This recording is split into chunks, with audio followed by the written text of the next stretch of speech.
Dear student, welcome to Technical Dope. Last video तक हम लोग जो है ना स्टेबिलिटी के बारे में पढ़े थे। आज हम लोग पढ़ेंगे अब्सोल्यूट स्टेबिलिटी, कंडीशनल स्टेबिलिटी के बारे में कि ये क्या होता है। देखो, पहले सारे पॉइंट जो है ना उसको याद कर लो आप लोग, बस वही काफ़ी है। कोई ये पूछे क्यों होता है तो उसके लिए जो डेरिवेशन कराएगा उसको बता सकते हो, ठीक है। कोई ज़्यादा ज़रूरत नहीं है। और आप लोग वीडियो देखते हो तो एक लाइक कर दिया करो और शेयर भी कर दिया करो, ताकि जो भी आपके दोस्त हैं जिनको ज़रूरत है वो जो है ना कुछ सीख पाएँ वो, ठीक है। चलो, अब हम लोग पढ़ेंगे अब्सोल्यूट स्टेबिलिटी। और कमेंट करके ये भी बताओगे कि वीडियो कैसा लग रहा है, और आगे कंटिन्यू करना चाहोगे तो कंटिन्यू कोर्स तो कंप्लीट कराया ही जाएगा। चलिए, अब अब्सोल्यूट स्टेबिलिटी की बातें करते हैं हम लोग कि ये होता क्या है। इसके नाम से ही पता चल रहा है कि हमारा पूरा स्टेबल होगा। देखो कैसे होता है वो देखते हैं। The system are set to be absolute stable system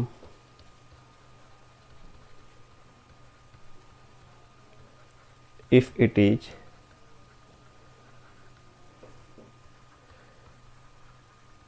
stable for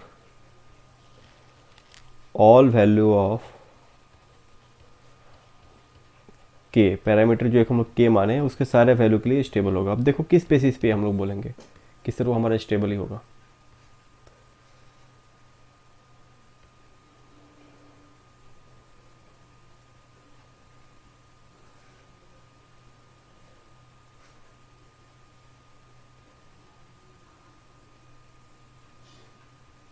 देखिए, यहाँ हमारा जो एक हम लोग ओपन लूप ट्रांसफर फंक्शन लेते हैं k by S plus one, ठीक है। हम लोग किसी भी सिस्टम का एनालिसिस कैसे करते हैं, उसके पोल के लोकेशन के अनुसार। यानी कि हम लोग देखते हैं कि सर ओवरऑल सिस्टम का गेन क्या आ रहा है, ठीक है। हम लोग एक क्या किए, क्लोज लूप सिस्टम बना लिए, एक क्लोज लूप सिस्टम बना लिए। इनपुट हमारा जो है आर एस है, नेगेटिव फीडबैक सिस्टम है, ठीक है। ये हमारा सी एस आउटपुट है और हमारा एच एस का वैल्यू यहाँ पे 1 है। तो देखो, आपका जब यूनिटी फीडबैक सिस्टम दिया रहे और फॉरवर्ड पाथ गेन यानी कि हमारा जो है ओपन लूप गेन दिया रहे, तो C S by R S यानी कि ओवरऑल गेन कैसे निकालते हैं हम लोग, के बाई एस प्लस वन लिखते हैं। ये हमारा ओपन लूप गेन है, इसमें हम लोग के ऐड कर देते हैं, यानी कि न्यूमरेटर वाला वैल्यू डिनोमिनेटर में ऐड कर देते हैं, तो हमारा बन जाता है वो क्लोज लूप सिस्टम। यानी कि ओवरऑल सिस्टम का गेन हमारा निकल के आ जाएगा के by S plus one plus के, ठीक है। अब जो है यहाँ पे हम लोग क्या देखते हैं कि सर डिनोमिनेटर हमारा पोल को रिप्रेजेंट करेगा, ये इससे हमारा पोल्स मिलेगा, तो यहाँ हमारा एस का पावर 1 है, एक ही पोल मिलेगा। देखते हैं, देखो यहाँ हमारा एक ही पावर, हमारा पोल क्या आएगा, S is equal to 4 minus K आ जाएगा पोल का लोकेशन, ठीक है। देखो हम लोग 0 से इक्वेट करेंगे तो एस इज इक्वल टू क्या आ जाएगा, 4 लिया हुआ है, सॉरी 1 लिया हुआ है। वेट करो, यहाँ पे क्या आ जाएगा सर, हमारा पोल का लोकेशन आएगा हमारा -1 1 प्लस के आ गया, ठीक है। अब देखो हम लोग क्या मान के चल रहे हैं कि हमारा सिर्फ प्लस में है, के ओनली पॉजिटिव, ठीक है। यानी कि के का वैल्यू ग्रेटर देन और इक्वल टू 0 है। अब हम लोग इसके एनालिसिस करते हैं। देखो हमारा यहाँ पे पोल्स क्या है, एस इक्वल टू -1 प्लस के है ना, तो यहाँ पे हम लोग पुट करना शुरू करते हैं। जैसे के का वैल्यू पुट करेंगे तो हमारा पोल का लोकेशन क्या आएगा, इसको S1 मान लो, हमारा आएगा -1 पे। जैसे के का वैल्यू हम लोग 1 पुट कर रहे हैं, हम लोग क्या माने हैं, के हमेशा क्या होगा, प्लस होगा। जैसे 1 लेंगे तो हमारा पोल का लोकेशन आएगा -2 पे। जैसे हम लोग 2 ले रहे हैं, पोल का लोकेशन हम लोग S3 ले रहे हैं, यानी कि अलग अलग पोल का लोकेशन आएगा अलग अलग के वैल्यू के लिए। यहाँ पे हमारा -3 पे आ जाएगा, ठीक है। K3 ले रहे हैं तो हमारा यहाँ पे -4 पे आएगा। ऐसे हम लोग इन्फिनिटी तक जा सकते हैं, ठीक है। ऐसे हम लोग इन्फिनिटी पे जा सकते हैं। अब देखो यहाँ पे थोड़ा सा और इसको डिटेल में देखते हैं और क्या केस बन सकता है, देखते हैं हम लोग क्या देख रहे हैं कि डिफरेंट वैल्यू ऑफ के लिए हमारा पोल का लोकेशन कहाँ कहाँ पे आ रहा है, वो हम लोग एक बार रिप्रेजेंट कर देते हैं। पोल 0, पोल वाले सॉरी रियल और इमेजनरी वाले एक्सिस के ऊपर। चलिए, अब हम लोगों ने देखा कि सर यहाँ पे हमारा पोल का लोकेशन एक आ रहा है -1 के ऊपर, एक आ रहा है हमारा -2 के ऊपर, एक आ रहा है -3 के ऊपर, एक आ रहा है -4 के ऊपर। तो हम लोग क्या बोल सकते हैं कि सर हमारा के अलग अलग वैल्यू के लिए पोल का लोकेशन अलग अलग आ रहा है। यानी कि के जब हम लोग सिर्फ ग्रेटर देन 0 लिए हुए हैं, तो यानी कि के सारे वैल्यू के लिए हमारा सिस्टम क्या आ रहा है, स्टेबल आ रहा है कि नहीं आ रहा है, बोलो। यानी कि सारा पोल हमारा लेफ्ट साइड में है कि नहीं है, जितने पोल्स हमारा लेफ्ट साइड में है कि नहीं है, बताओ।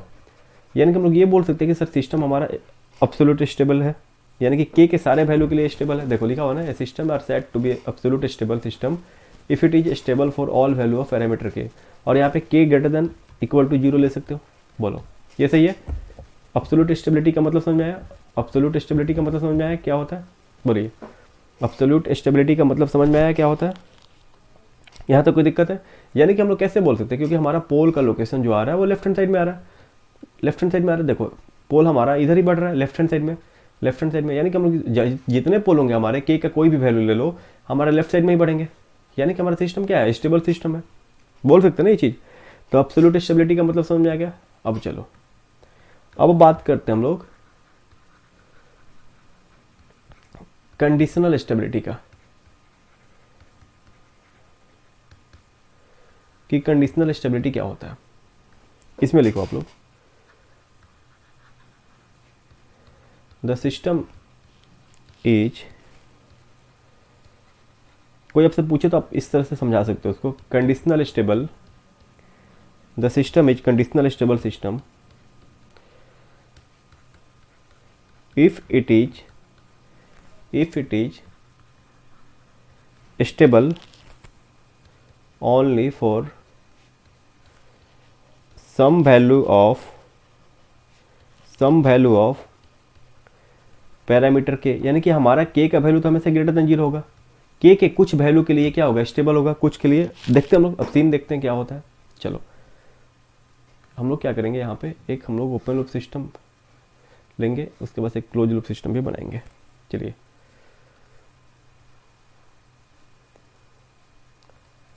इसको देखते रहना बस इत्मीनान से आपको।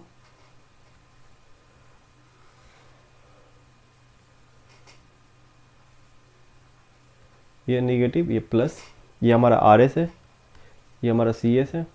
इसका गेन ले लेते हैं हम लोग के बाई एस माइनस 4। अब डायरेक्ट हम लोग C S by R S लिख सकते हैं। लिखने का मेथड पहले ही बता चुका हूँ मैं। नोमिनेटर को डिनोमिनेटर में ऐड कर दोगे तो हमारा close loop, sorry open loop से क्लोज लूप बन जाता है। कब बनता है? जब एच एस का वैल्यू 1 होता है, तभी ये केस वैलिड होता है। यानी कि ये केस कब वैलिड होगा? जब एच एस का वैल्यू, यानी कि फीडबैक पाथ गेन का वैल्यू 1 होगा।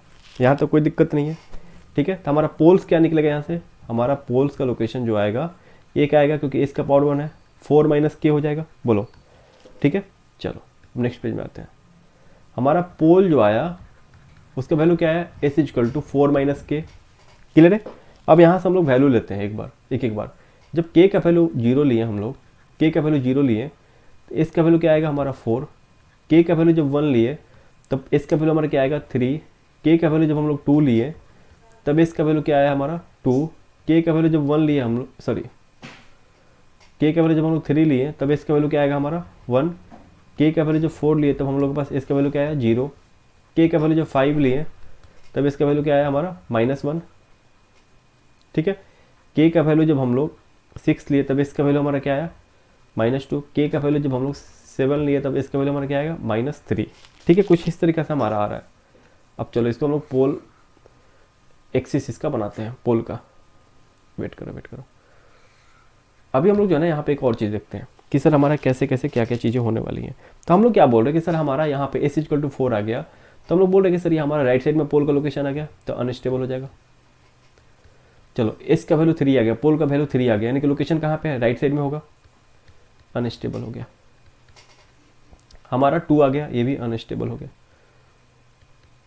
हमारा ये 1 आ गया, ये भी अनस्टेबल होगा। के का वैल्यू हमेशा क्या लेना है? ग्रेटर देन 0 लेना है। ये हमारा क्या हो गया? मार्जिन अनस्टेबल हो गया। ठीक है, कहाँ पे आया? ओरिजिन के ऊपर आया। ठीक है, ये हमारा क्या होगा? स्टेबल हो गया, क्योंकि लेफ्ट साइड में बन रहा है। इसका वैल्यू -1 पे होगा, स्टेबल हो गया। ये भी स्टेबल हो गया। तो यहाँ पे देखो आपका के कुछ वैल्यू के लिए स्टेबल है, कुछ वैल्यू के लिए अनस्टेबल है। इसको भी देखते हैं हम लोग एक बार एक्सिस बना के। चलिए कि ये कैसे हो रहा है, यहाँ पे आपको क्लियर हो जाएगा। देखिए हम लोग क्या देख रहे हैं कि सर हमारा जो है, एक बार के 0 के लिए इसका वैल्यू क्या है? 4 पे है। फिर कहाँ पे हमारा 3 पे है। फिर कहाँ पे हमारा 2 पे है। फिर कहाँ पे हमारा 1 पे है। फिर कहाँ पे हमारा ओरिजिन पे है। फिर कहाँ पे हमारा 0 के ऊपर, -1 के ऊपर है। फिर -2 के ऊपर, फिर -3 के ऊपर। यही हमारा पोल्स है। ठीक है, हम लोग क्या बोल रहे हैं सर, ये जितने भी पोल्स हैं ये हमारे बताएंगे कि सिस्टम हमारा क्या है? स्टेबल सिस्टम है। ठीक है, यहाँ पे हमारा के का वैल्यू क्या है? कहाँ से सर, के जब हम लोग ग्रेटर देन 5 ले रहे हैं तो हमारा क्या आ रहा है, स्टेबल आ रहा है, ठीक है। ग्रेटर देन 4 ले रहे हैं हम लोग तो, ठीक है, 5 नहीं 4 ले रहे हैं हम लोग, के का वैल्यू ग्रेटर देन 4 पे हमारा, ठीक है, आ रहा है। अब देखो हमारा ये क्या बताएगा कि सर ये मार्जिनल स्टेबल सिस्टम है, क्योंकि ओरिजिन के ऊपर बन रहा है, ये राइट साइड में पोल बन रहा है, राइट साइड में पोल बन रहा है, यानी कि हम लोग क्या बोलेंगे कि सर ये हमारा अनस्टेबल है।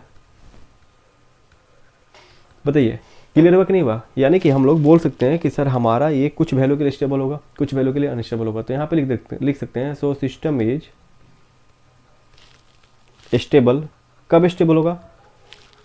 ओनली इफ के ग्रेटर देन 4, बोलो के ग्रेटर देन 4 पे हमारा क्या होगा, सिस्टम स्टेबल होगा, ठीक है। यानी कि ये केस हमारा किसका बना, हमारा अब कंडीशनल स्टेबिलिटी का केस बना, ठीक है। अभी तक आपको एब्सोल्यूट स्टेबिलिटी, कंडीशनल स्टेबिलिटी दोनों समझ में आ गया। चलो अब हम लोग बात करते हैं कि हमारा मार्जिनल स्टेबल सिस्टम का डेफिनेशन क्या होगा, उसको हम लोग कैसे पढ़ेंगे, ठीक है। चलिए तब हम लोग देखते हैं मार्जिनल स्टेबिलिटी का केस क्या बनता है। मार्जिनल स्टेबिलिटी कब बनता था, जब कॉम्प्लेक्स कॉन्जुगेट पोल हो या ओरिजिन के ऊपर है, तब हमारा मार्जिनल स्टेबिलिटी का केस बनता है। अब देखो ये कैसे बनता है, इसमें पहले लिख लो,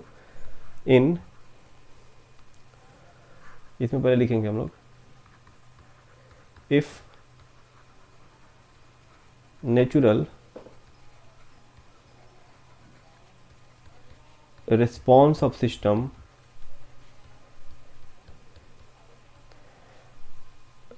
neither decay nor rise, ठीक है, with respect to time, it only oscillate, then system is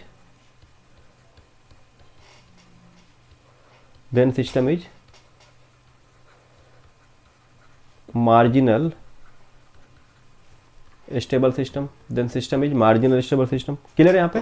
ये तो हमारा नेचर हो गया, नेचर ऑफ रिस्पॉन्स हमारा कुछ इस तरीके से आता था, हम लोग टाइम रिस्पॉन्स में भी देखें, स्टेबिलिटी वाले केस में भी देखें। चलो अब इसमें एक और पॉइंट लिखो, ये क्या देता है sir, it give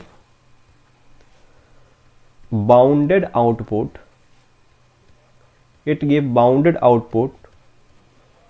for some bounded input, ठीक है, but it may give unbounded, ठीक है। ये कभी कभी बाउंडेड तो देता ही है, साथ साथ ये क्या देता है, अनबाउंडेड आउटपुट भी दे देता है बाउंडेड इनपुट के ऊपर। अगर बाउंडेड इनपुट के ऊपर अनबाउंडेड आउटपुट देता है तब हम लोग बोलते हैं ना कि सर अनस्टेबल सिस्टम है, बोलते हैं ना कि अनस्टेबल सिस्टम है। क्लियर है? यानी कि मार्जिनल स्टेबल सिस्टम को हम लोग सर ये भी बोल सकते हैं कि स्टेबल भी है अनस्टेबल भी है, दोनों केस हमारा क्या बनाता है, वो मार्जिनल स्टेबल बनाता है, ठीक है। यानी कि उसको नहीं प्योर अनस्टेबल बोल सकते हो, नहीं प्योर स्टेबिलिटी बोल सकते हो, ठीक है। वो क्रिटिकल पोजीशन होता है, ठीक है। जैसे zeta equal to 1 critical damped के केस में हम लोग पढ़ते थे उसको, ठीक है। Unbounded output for some other bounded input, ठीक है। यानी कि हम लोग क्या देखेंगे कि दो इनपुट केस लेंगे। देखो यहाँ पे मैं आपको क्लियर भी करा दे रहा हूँ, यहीं पे इसी पेज में कंफर्म हो जाओगे आप लोग कैसे हो रहा है, ठीक है। चलो जैसे मान लो हम लोग एक ट्रांसफर फंक्शन लिए जिसका वैल्यू है k/s, इसका पोल लोकेशन ड्रॉ कर लोगे आप लोग। पोल कहाँ पे देगा, ओरिजिन के ऊपर देगा। पोल कहाँ पे होगा इसका, ओरिजिन के ऊपर ये पोल का लोकेशन होगा, s = 0, ठीक है।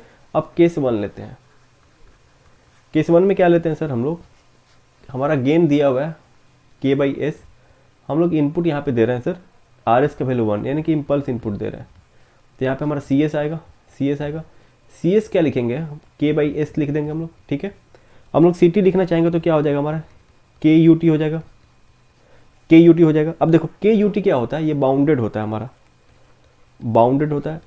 UT का कर्व कैसे आता है, देखो मैं बना रहा हूँ यहाँ पे, UT का कर्व जो आता है हमारा, यानी कि CT हमारा क्या होगा सर, CT जो होगा हमारा, देखो ये k होगा, t > 0 के ऊपर 1 वैल्यू देता है, यानी कि k होगा ये। बताओ ये बाउंडेड आ रहा है कि नहीं आ रहा है, टाइम के साथ साथ हमारा स्टेबल है, नहीं बढ़ रहा है ना घट रहा है, ठीक है। अब देखो केस सेकंड लो, केस सेकंड लेते हैं हम लोग, ठीक है। हम लोग यहाँ पे क्या कर रहे हैं, इनपुट दे रहे हैं 1/s, k/s है, इनपुट दे दिया हम लोग स्टेप, क्योंकि हमारा बाउंडेड इनपुट दो ही है, इम्पल्स और स्टेप।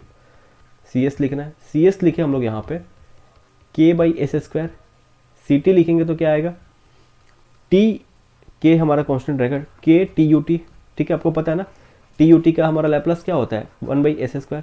देखो ये हमारा T U T ramp function बन गया, रैम्प बन गया, रैम्प क्या होता है अनबाउंडेड होता है, हमारा टी यू टी क्या होता है रैम्प फंक्शन होता है, रैम्प हमारा अनबाउंडेड होता है। इसका कर्व कैसे होगा सी टी का जो कर्व होगा टाइम के साथ साथ बढ़ेगा, क्योंकि टाइम का फंक्शन आ गया सी टी इक्वल टू के टी, टी बढ़ेगा तो सी टी भी बढ़ेगा, हमारा कर्व कुछ ऐसा बनेगा। तो आउटपुट हमारा अनबाउंडेड आ रहा है कि नहीं आ रहा है, तो एक ही सिस्टम के ऊपर अलग अलग इनपुट दे रहे हो, यानी कि अलग अलग बाउंडेड इनपुट दे रहे हो, तो एक में आपका दे रहा है बाउंडेड, एक में दे रहा है अनबाउंडेड।